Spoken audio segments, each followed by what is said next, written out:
I didn't come to lose. I came to end this. I showed up 45 minutes late to my own divorce hearing, and it was completely intentional. The clock on the courthouse wall read 10:45 when I finally parked my car and walked toward the entrance. The hearing was scheduled for 10 sharp, but I wasn't in any rush. Let them wait. Let Sarah sit there in that uncomfortable chair, checking her watch every few minutes and whispering to Ryan, her boyfriend, about how pathetic I must be to show up late to my own divorce. Let them think my tardiness meant I'd already given up, that I was too broken or incompetent to even arrive on time. What they didn't know, what nobody in that courtroom knew, was that every single tick of that clock was part of my carefully orchestrated plan. As I walked through the courthouse doors, I imagined exactly what was happening inside that courtroom. I pictured Sarah with that smug little smirk she'd perfected over the past year, tilting her head toward Ryan like they were partners in some brilliant heist. Maybe they were sharing jokes about how I couldn't even manage to show up on time to lose everything. I could practically hear her laughing, that same laugh that used to sound like music to my ears before I discovered what it really represented: deception, betrayal, and a complete lack of respect for everything we'd built together over 12 years of marriage. This wasn't just about losing a wife. This was about losing the woman I'd spent over a decade building a life with, only to discover she'd been quietly constructing her exit strategy with another man. And not just any man. Ryan Mitchell, a guy who'd sat at my dinner table, shaken my hand with a firm grip and a friendly smile, and pretended to be just a casual work colleague. I'd been a complete fool for far too long, but I'd spent the last 6 months making absolutely certain I would never feel that way again. The courthouse hallway echoed with the sound of my dress shoes on the marble floor. Each step was measured, steady, and deliberate. I wasn't dressed to impress in the flashy sense, but I knew my sharp navy suit and polished leather shoes would send a clear message to everyone in that room. I was here to win, not to beg for scraps. Room 304. I stopped outside the heavy wooden door and took a long, deep breath. I could hear the murmur of voices and the occasional burst of laughter filtering through. Her laughter. It fueled something inside me, but it wasn't anger anymore. Anger is a distraction, a waste of energy. I was focused, clear-headed, and absolutely ready to flip this entire script on its head. The courtroom went silent the moment I walked through that door. Every head in the room turned toward me. Sarah's head whipped around first, and I watched her expression carefully. Her smirk faltered for just a fraction of a second before she caught herself and leaned closer to Ryan, as if his physical presence could somehow shield her from what was about to happen. Her lawyer, a slick-looking guy in an expensive suit named Patterson, spoke first. "Nice of you to join us, Mr. Harris," he said, his voice absolutely dripping with condescension. I completely ignored him. Instead, I locked eyes with Sarah and held her gaze. She raised one perfectly sculpted eyebrow, her face a mask of mock concern mixed with barely concealed satisfaction. "You're late," she said, her tone light and sweet but laced with pure malice. "I know," I replied, keeping my voice calm and almost conversational. Traffic was absolutely terrible this morning, but I wouldn't miss this for anything in the world. I took my seat at the defendant's table, placing my leather briefcase beside me with a deliberate, unhurried motion. Ryan, sitting in the gallery row directly behind Sarah, gave me what I can only describe as a pitying smile. I wanted to laugh out loud right then and there. Pity for me. He had absolutely no idea what was coming. The judge, an older man with steel gray hair and stern features, cleared his throat and signaled for the proceedings to officially begin. Patterson stood up and launched into what was clearly a well-rehearsed monologue about my supposed inadequacies as a husband. He painted a picture of me as financially irresponsible, emotionally absent, and generally unfit to be a father to our 8-year-old son, Tommy. It was quite a performance, I'll give him that. He spoke with confidence and authority, gesturing dramatically at key points. I almost admired how good he was at selling a complete fabrication. But I didn't react to any of it. No interruptions, no objections, no visible emotion whatsoever. I just sat there with my hands folded on the table, nodding occasionally like I was a spectator at a mildly interesting play. Let them think they had the upper hand. Let them dig their own graves just a little bit deeper. When it was finally my turn to speak, I stood slowly and adjusted my tie. I could feel the tension radiating through the entire courtroom. Every eye was fixed on me, but my eyes were locked on Sarah. "Your Honor," I began, my voice steady and calm. "I'd like to apologize for my tardiness this morning. I had some urgent matters to attend to, matters that will actually shed quite a bit of light on exactly why we're all here today." Patterson visibly stiffened, clearly caught off guard by my tone. Sarah exchanged a quick, uncertain glance with Ryan, and I caught a flicker of something unfamiliar crossing her face. Was it doubt? Fear? I didn't elaborate right away because timing was absolutely everything. Instead, I turned back to face the judge directly. "But before we proceed any further, Your Honor, I'd like to ensure that the full context of this case is properly understood by the court. I have substantial evidence that I believe will clarify the situation considerably." The room buzzed with whispers as I reached down and opened my briefcase with a soft click. I could physically feel Sarah's eyes boring into me, desperately trying to gauge my next move and figure out what I had planned. Ryan shifted uncomfortably in his seat, his earlier smugness beginning to show visible cracks. As I placed the first document on the table in front of my attorney, I caught Sarah's gaze one more time. For the first time in many months, I saw something in her eyes other than contempt and superiority. It was faint, barely there, but unmistakable. Fear. And that was only the very beginning. Let me take you back to where this entire nightmare actually began. Or rather, where everything started falling apart and I finally opened my eyes to see it. I wasn't actively looking for signs of infidelity at first. Why would I be? Trust was supposed to be a given, one of the foundational cornerstones of our life together. But trust, as I've learned the hard way, is only as strong as the person holding it, and Sarah had let it slip through her fingers without a second thought. It started with what seemed like small, insignificant things. You know how people say hindsight is 20/20?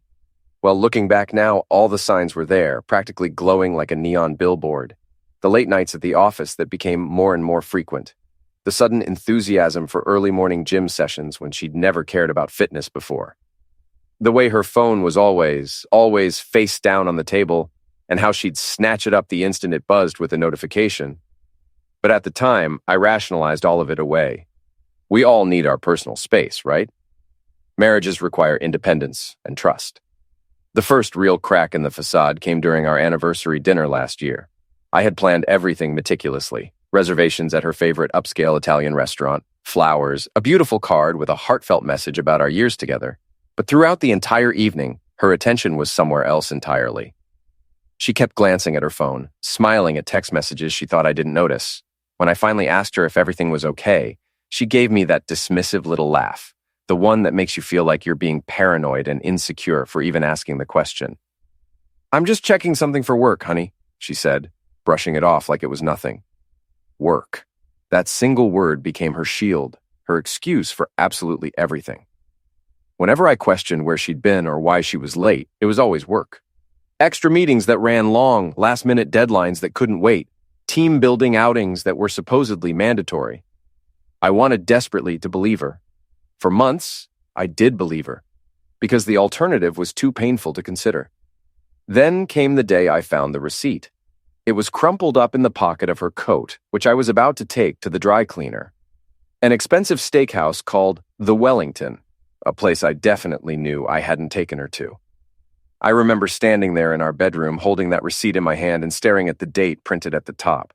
It was from a Tuesday evening 3 weeks earlier, the exact same night she'd texted me saying she was stuck at a late meeting and would grab something to eat at the office. I didn't confront her immediately about it. Something deep inside me wanted to deny what I already knew in my gut. Instead, I made a conscious decision to start watching and documenting. Not obsessively at first, just paying closer attention to small details I'd been ignoring. A quick glance at her phone screen when it buzzed on the counter. Making mental notes of her excuses and seeing if patterns emerged. It didn't take long before I saw it clearly. Her supposed late-night work meetings always seemed to perfectly coincide with evenings when her coworker Ryan was also mysteriously working late. The team-building exercises she attended always had Ryan's name on the attendee list. And then there was her laugh. That particular kind of laugh that comes from sharing an inside joke or a secret with someone. I heard it clearly for the first time when they came back from what she called a mandatory team retreat. She introduced Ryan to me properly that day, and he had the absolute audacity to shake my hand firmly while looking me straight in the eye, as if he wasn't actively stealing my entire life out from under me. I remember wanting to punch him right then and there, to wipe that friendly smile off his face. But I didn't. I played the fool perfectly, smiled back, and even invited him into our home for dinner the following week, thinking maybe, just maybe, I was overreacting. Maybe I was becoming that jealous, paranoid husband Sarah had occasionally joked about. But the way they looked at each other during that dinner, the subtle glances they thought I didn't catch, the way they laughed just a bit too easily at each other's jokes, I knew with absolute certainty. The final confirmation came about 3 weeks after that dinner.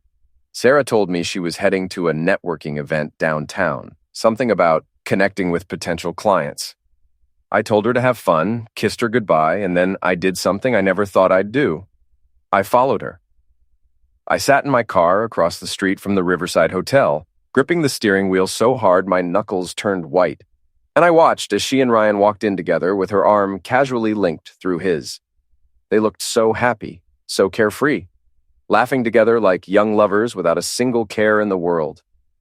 I sat there for over 2 hours, my mind racing with thoughts, emotions crashing over me in waves. When they finally emerged from the hotel close to midnight, still laughing and whispering to each other like teenagers, something fundamental inside me snapped. But it wasn't the hot, explosive anger I'd expected. It was cold, calculating clarity. I drove home that night in complete silence, my mind already working through possibilities and plans. Part of me wanted to confront her immediately, to scream and demand answers and make her face what she'd done. But then another thought occurred to me. Why give them the satisfaction of knowing they'd gotten to me? Why let them see me break down? That's when I made my decision. I wasn't going to react emotionally. I was going to plan, methodically and carefully. Over the next several months, I collected absolutely everything I could find. I hired a private investigator named Marcus who came highly recommended. Hotel receipts with both their names or matching check-in times. Text message screenshots that I managed to get from her cloud backup. Photos taken discreetly from a distance, showing them together at restaurants, walking hand in hand through parks, kissing in parking lots. I didn't just want to confront Sarah about the affair. I wanted to completely dismantle the entire elaborate facade she had constructed. I wanted the truth exposed in a way that left no room for denial or manipulation. And then I discovered something even worse about Ryan. He wasn't just after my wife emotionally and physically. He was actively after my entire life. Through some careful investigating, I found out he'd been whispering poison in Sarah's ear for months, convincing her to go for absolutely everything in the divorce proceedings, the house we'd bought together and renovated, the savings we'd built up over years, full custody of Tommy, our son. Ryan had apparently told her repeatedly that she deserved it all, that I was just an obstacle standing in the way of their perfect future together. The arrogance of it was almost laughable. They genuinely thought they were playing me, that I was too naive or too beaten down to fight back. What they didn't realize was that I was no longer a pawn in their twisted game.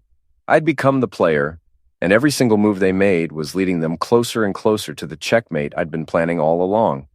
So when I walked into that courtroom on the day of the hearing, deliberately late but absolutely purposeful, I wasn't just facing my soon-to-be ex-wife and her lover. I was facing two people who had absolutely no idea that their perfect little scheme was about to implode spectacularly. The evidence I'd gathered was comprehensive, damning, and completely irrefutable. Patterson, Sarah's expensive lawyer, continued his opening presentation, laying out all their claims. He talked about my supposed financial mismanagement, produced carefully selected bank statements that made it look like I was irresponsible with money. He brought up times I'd worked late or traveled for business, twisting them into examples of me being an absent father. He even had the nerve to suggest that Sarah had been the primary caregiver for Tommy, when in reality, I was the one who helped with homework every single night, attended every parent-teacher conference, and stayed up with Tommy when he had nightmares. When Patterson finally finished and sat down looking satisfied with himself, it was our turn. My attorney, Miss Jennifer Chen, stood up slowly and deliberately. She was a sharp woman in her late 40s with an impressive track record in family law. She adjusted her glasses and addressed the court with quiet, commanding authority. "Your Honor," she began, "while opposing counsel has presented an interesting narrative, we have substantial evidence that paints a very different and much more accurate picture of this marriage and its dissolution." She handed a thick manila folder to the bailiff, who passed it to the judge. I watched carefully as the judge opened it and began flipping through the pages. His expression shifted gradually from professional neutrality to something much sterner as he absorbed what he was seeing. Inside that folder was everything: bank statements showing unusual withdrawals and transfers, time-stamped photographs of Sarah and Ryan together in compromising situations, hotel receipts with matching dates and locations, text message transcripts that clearly showed the nature of their relationship. It was all there, organized chronologically and methodically, leaving absolutely no room for doubt or alternate interpretation. Patterson immediately jumped to his feet, objecting loudly and claiming violations of privacy and illegal surveillance. Miss Chen calmly shut him down. Everything in that folder was obtained through completely legal means, Your Honor. The bank records are from joint accounts that my client has every legal right to access. The photographs were taken in public spaces where there is no reasonable expectation of privacy. The text messages were retrieved from cloud storage on devices purchased with marital funds. The judge nodded slowly and told Patterson to sit down. That's when I finally allowed myself to look directly at Sarah. Her face had gone absolutely pale, all the color draining away in an instant. The confident smirk had completely vanished, replaced by visible shock. Ryan, still sitting in the gallery behind her, looked like he wanted the floor to open up and swallow him whole. Miss Chen wasn't finished, though. She continued laying out the evidence piece by piece. Furthermore, Your Honor, we have documented proof of significant financial misconduct. Over a period of approximately 7 months, Mrs. Harris withdrew a total of $78,000 from joint marital accounts. These withdrawals were made without Mr. Harris's knowledge or consent. She pulled up bank statements on the courtroom's display monitor, highlighting specific transactions with a laser pointer. As you can see here, and here, and here, these withdrawals coincide exactly with luxury purchases, expensive hotel stays, and international travel, none of which Mr. Harris was aware of or participated in. The judge leaned forward, studying the screen intently. Patterson tried to interrupt, claiming these were normal marital expenses, but Miss Chen had receipts for everything. Designer handbags from Gucci and Prada, weekend trips to Miami, Las Vegas, and Cabo, expensive jewelry from Tiffany's, all purchased during times when Sarah had told me she was either working late or attending mandatory business conferences. Then came the real bombshell. Miss Chen pressed play on an audio file. Your Honor, this recording was provided to us by a former friend of Mrs. Harris who felt morally obligated to come forward. The conversation took place approximately 2 months ago in a public coffee shop. The courtroom speakers crackled to life, and suddenly Sarah's voice filled the room, crystal clear and unmistakable. Once the divorce is finalized and everything's settled, we can sell the house and split the proceeds, her recorded voice said. I'm asking for full custody because that'll give us more leverage. Honestly, he won't fight too hard for Tommy anyway. He's always been more focused on his career than being a father. Ryan's voice responded, equally clear. Just stick to the script when you're in court. Make him look like the bad guy, like he was never there for you or the kid. Judges almost always side with the mother in custody cases. We'll have enough money to start fresh somewhere nice, maybe California or Colorado. The courtroom absolutely erupted in whispers and gasps. The judge had to bang his gavel 3 times to restore order. He looked at Sarah with barely concealed disapproval and disappointment. Mrs. Harris, he said sternly, do you have any explanation for this recording? Sarah opened and closed her mouth several times, but no words came out.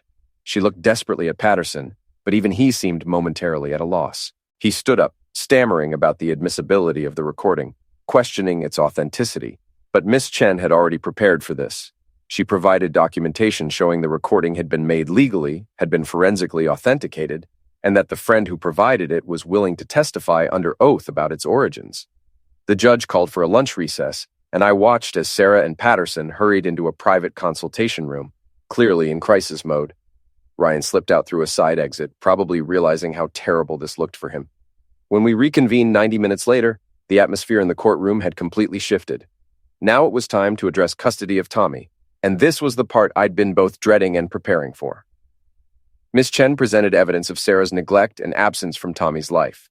She showed timestamps from our home security system that proved Tommy had been left alone on multiple occasions while Sarah was out with Ryan. She presented school records showing that I had attended every single parent-teacher conference for the past 3 years, while Sarah had only attended 2. She had medical records proving I'd taken Tommy to all his doctor's appointments and dentist visits. Then came the most heartbreaking piece of evidence. Miss Chen played a voicemail recording that Tommy had left on my phone one evening about 3 months earlier. His small, frightened voice came through the speakers. "Daddy, when are you coming home? Mommy said she'd be back by dinner, but it's really late and I'm scared. I don't know what to eat and the house is dark. Please come home soon."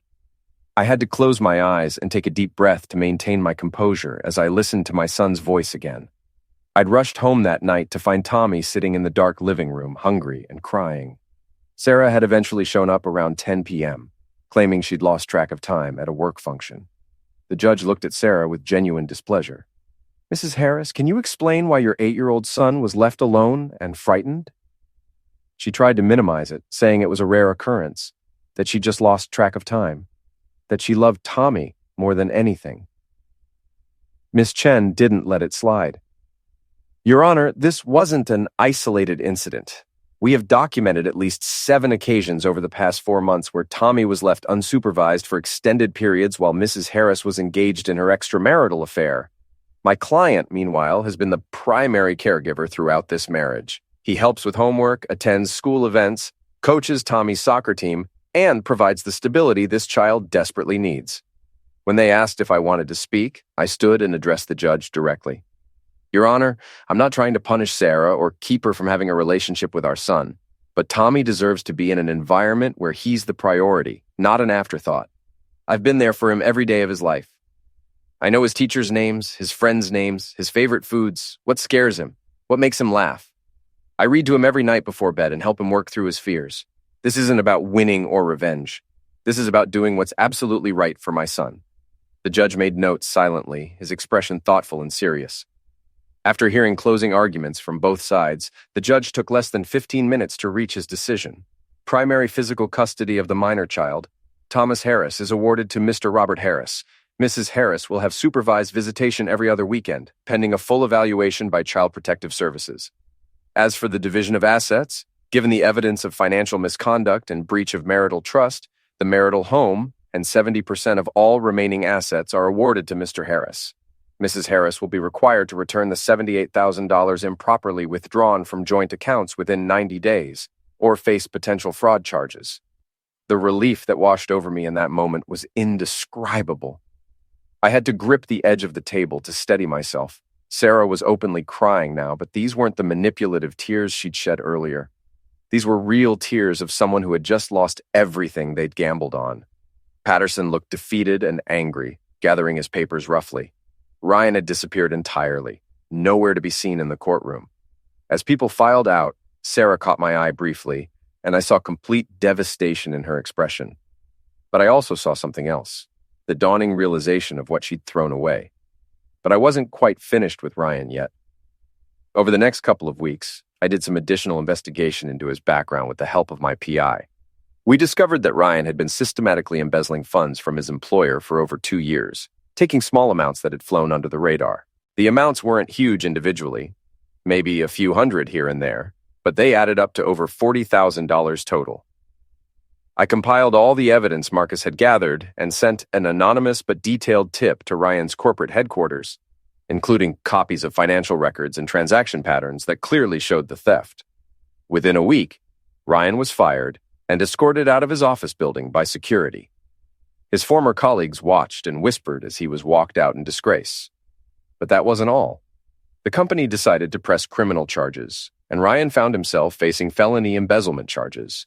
His landlord served him with an eviction notice when he couldn't make rent after losing his job.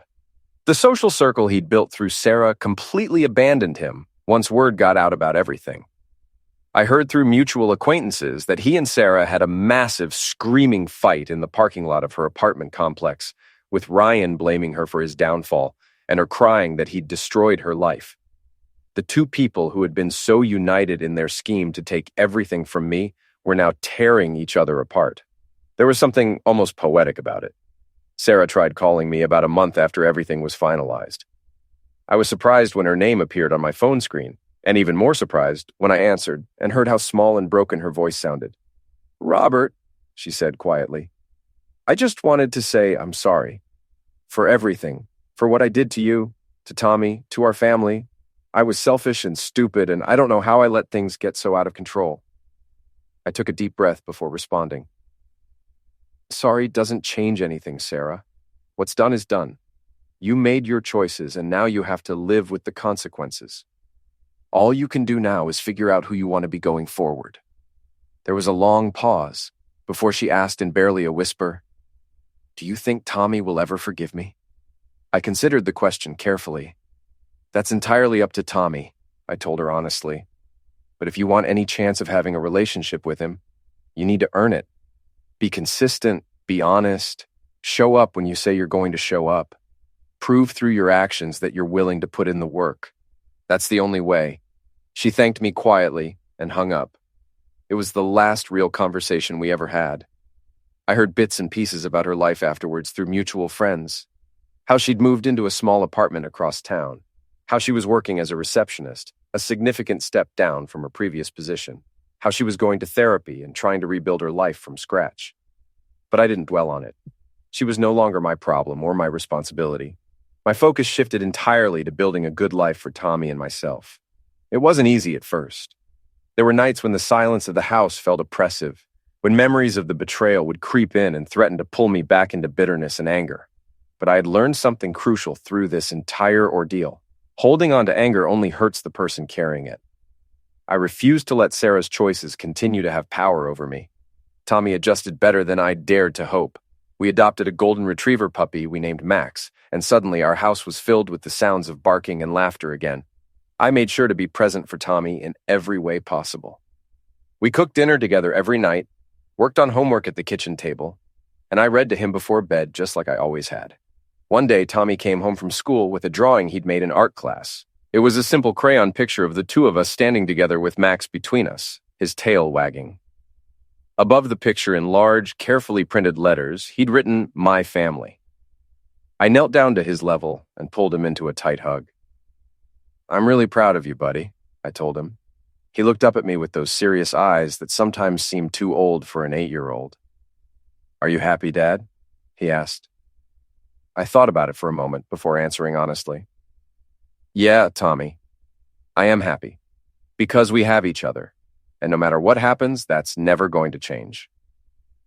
The days gradually turned into weeks and months, and life took on a new rhythm.